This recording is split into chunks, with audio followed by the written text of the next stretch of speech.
দেবের মুখ থেকে সত্যিটা জেনে চমকে গেল পারো। সম্পূর্ণ জানতে ভিডিওটিতে একটি লাইক করে প্রথম থেকেই দেখতে থাকো। পার্বতী দিদির মুখ দেখতে পেরে পারো তো ছটফট করতে থাকে আর বলে, এটা কি করে সম্ভব, এটা কি করে সম্ভব, আমার মতো হুবহু দেখতে কি করে হতে পারে, আমি তো বিশ্বাসই করতে পারছি না। কি হলো, তোমরা সবাই চুপ করে আছো কেন? তোমরা কেউ আমাকে কিচ্ছু বলছো না কেন? তোমরা যদি আমাকে না বলো তাহলে আমি সত্যিটা কোথা থেকে জানবো? দেব, দেব তুমিও অন্তত বলো। দেব মনে মনে ভাবে, এখন পারোকে আমি সত্যিটা কি করে বলবো? সত্যিটা জানলে তো পারো সহ্য করতে পারবে না। আর দেবের মা ভাবতে থাকে, এই তো খেলা জমে উঠেছে, এবারে পার্বতী হাড়ে হাড়ে বুঝবে কেমন লাগে।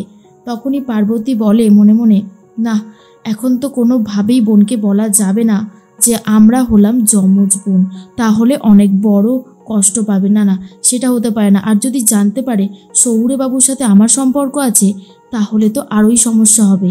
আমি কিচ্ছুটি বলবো না, বাবা মাকেও বলতে দেব না। এর মধ্যেই দেখা যায় পারোকে সামলানোর দায় হয়ে গেছে। পারো ভীষণই ছটফট করতে থাকে আর বলে, আমি একটা কথা কিছুই বুঝতে পারছি না, ওকে আমার মতন দেখতে কি করে হতে পারে, আর তোমরা আমাকে কেন কিছু বলোনি? এরপরেই দেব বলে, আমার কথাটা একটু শোন, একটু একটু শান্ত হ, না হলে আমি কি করে বলবো? আমি তো বুঝতে পারছি না যে কি করে তোকে কথাটা বলবো। আর তখনই পারো বলে, আমাকে বলো, আমার জানাটা দরকার, কারণ এই মেয়েটাকে দেখতে আমার মতন হতে পারে কি করে? হ্যাঁ, কি করে হতে পারে? এটা তো অসম্ভব একটা ব্যাপার, তাই না? নিজের বোন বা নিজের দিদি, যমজ দিদি বোন থাকলেই এটা হওয়া সম্ভব, না হলে এতটা মিল তো হতে পারে না। তখনই দেবের বাবা বলে, পারো, পারো একটু শান্ত হও, এরকম ছটফট করো না, এরপর তো তুমি অসুস্থ হয়ে পড়বে। পারো তখন বলে, কাকু, কাকু তুমি সত্যি করে বলো যে কে এই মেয়েটা, কে? আর তখনই সবাই মিলে পারোকে শান্ত হতে বলে, কিন্তু পারো শান্ত হতে পারেই না। এর মধ্যেই পার্বতী বলে, আসলে ওরা কি করেই বা আমাকে বলবে, মানে ওরা তো এই প্রথমবার আমার মুখ দেখলো। তখনই পারো বলে, দেব, ও কি বলছে? তোমরা প্রথমবার পার্বতী দিদির মুখ দেখলে? বলো না, চুপ করে রয়েছো কেন? দেব তখন বলে, হ্যাঁ তো, হ্যাঁ প্রথমবারই দেখলাম, না হলে তোকে বলতাম না বল? পুরো মিথ্যে কথা বলে পারোকে ম্যানেজ করার চেষ্টা করে, কিন্তু পারো বুঝতে পারে না এটা কি করে সম্ভব। এরপরেই পারোর মা বাবা আসে আর তখনই পারো বলে, এই তো মা আর বাবা, তোমরা চলে এসেছো, খুব ভালো হয়েছে। এই মেয়েটাকে দেখো, হুবহু একই রকম দেখতে, এটা কি করে সম্ভব? তোমাদের কি কোনো যমজ মেয়ে আছে, মানে আরেক মেয়ে আছে? বলো না, আরে বলো না, চুপ করে আছো কেন? এরপর পারোর মা কি বলবে বুঝে উঠতে পারে না। তখনই পার্বতী মনে মনে ভাবে, আমি বোনকে কিছুতেই জানতে দেব না সত্যিটা, সত্যিটা জানলে ও অনেক বেশি কষ্ট পাবে। এর মধ্যেই পারো তখন বলে, দেখেছো, তোমরা সবাই চুপ করে রয়েছো, কেউ সত্যি কথাটা আমাকে খুলে বলছো না। মা, তুমি অন্তত সত্যিটা স্বীকার করো। তখনই পারোর মা ভীষণই কান্নাকাটি করতে থাকে আর বলেন, না না, আমার যমজ মেয়ে থাকলে আর এক মেয়ে থাকলে আমি কি জানতাম না বল? আমি তো অবশ্যই জানতাম, কিন্তু আমি জানি না, সত্যি জানি না, আমার তো তুই একমাত্র মেয়ে।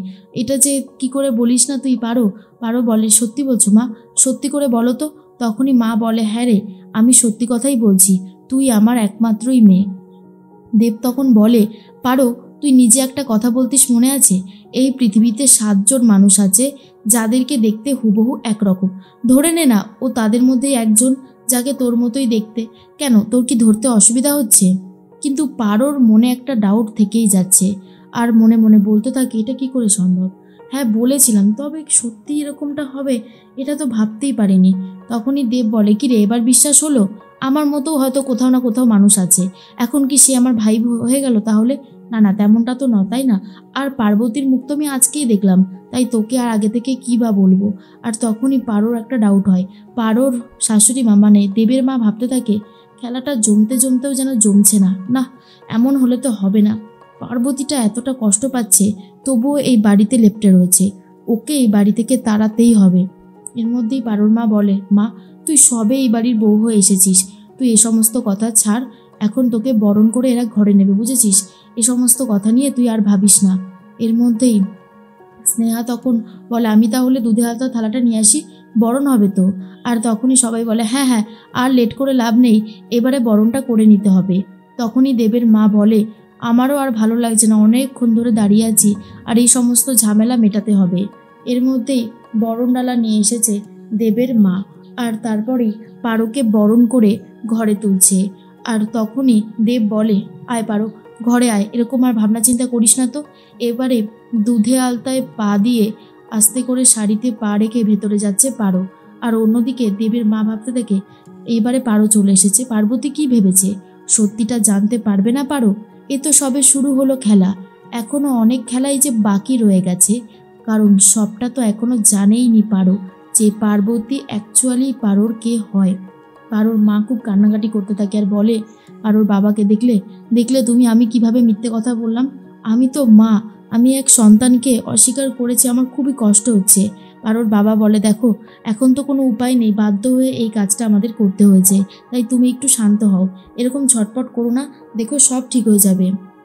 পারো একদিন তো সবটা জানতে পারবে, তখন কি জানি কি আবার ঝড় উঠতে শুরু করবে।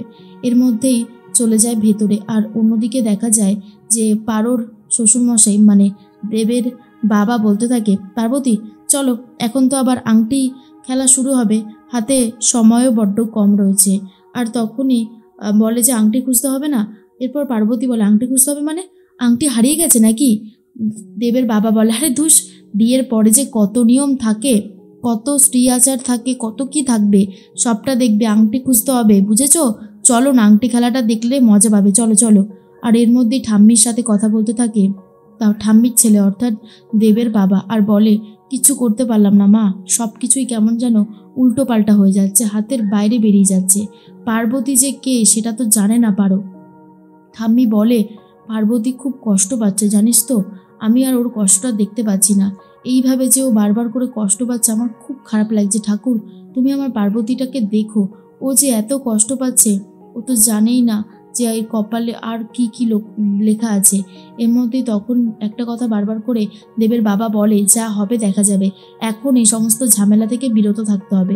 পারো সবে আমাদের বাড়ির বউ হয়ে এসেছে, এখন তো অনেক নিয়ম কাজ বাকি আছে, তাই না মা? ঠাম্মি তখন বলে সে তো ঠিকই, আজ পার্বতীর কতটা কষ্ট হচ্ছে ভাবতো। তখনই দেবের বাবা বলে সে তো ঠিকই। আর অন্যদিকে পার্বতী কথা বলতে থাকে শ্বশুরমশাইয়ের সাথে, মানে দেবের বাবার সাথে, আর বলে বাবা আর কি কি নিয়ম কানুন হবে? তখনই দেবের বাবা বলে এখনো অনেক কিছু হবে গো, আরে চলোই না, তারপর তো দেখতে পারবে। কিন্তু পারো ভেতরে গিয়েও মনে মনে ভাবতে থাকে এটা কি করে সম্ভব, এতটা কোইন্সিডেন্স কি করে হতে পারে, আমার পুরো ব্যাপারটাকেই কেমন যেন একটু অন্যরকম লাগছে। কিন্তু আমি মাকে জিজ্ঞেস করলাম, বাবাকে জিজ্ঞেস করলাম, তারা তো কিছু বললো না। যদিও আমার আপন কেউই হয়ে থাকতো তাহলে তো মা বাবা নিশ্চয়ই বলতো, লোকাতেই বা যাবে কেন, কিন্তু তারা তো বললো না। এরপর স্নেহা বলে হয়েছে চিন্তাভাবনা, চিন্তাভাবনা করেই যাচ্ছ তো তখন থেকে। আর তখনই পারো বলে আসলে পার্বতীকে যে আমার মতনই দেখতে সেটা নিয়েই আমার মাথার মধ্যেই ঘুরছে আর কি, মানে বুঝতে পারবে না তুমি, এটা যার সাথে হবে শুধু সেই বুঝতে পারবে। দেব মনে মনে ভাবে কী করে পারোকে সবটা বোঝাবো জানি না, তবে একদিন না একদিন ও তো সব সত্যিটা জানবে আর তখন চমকে যাবে।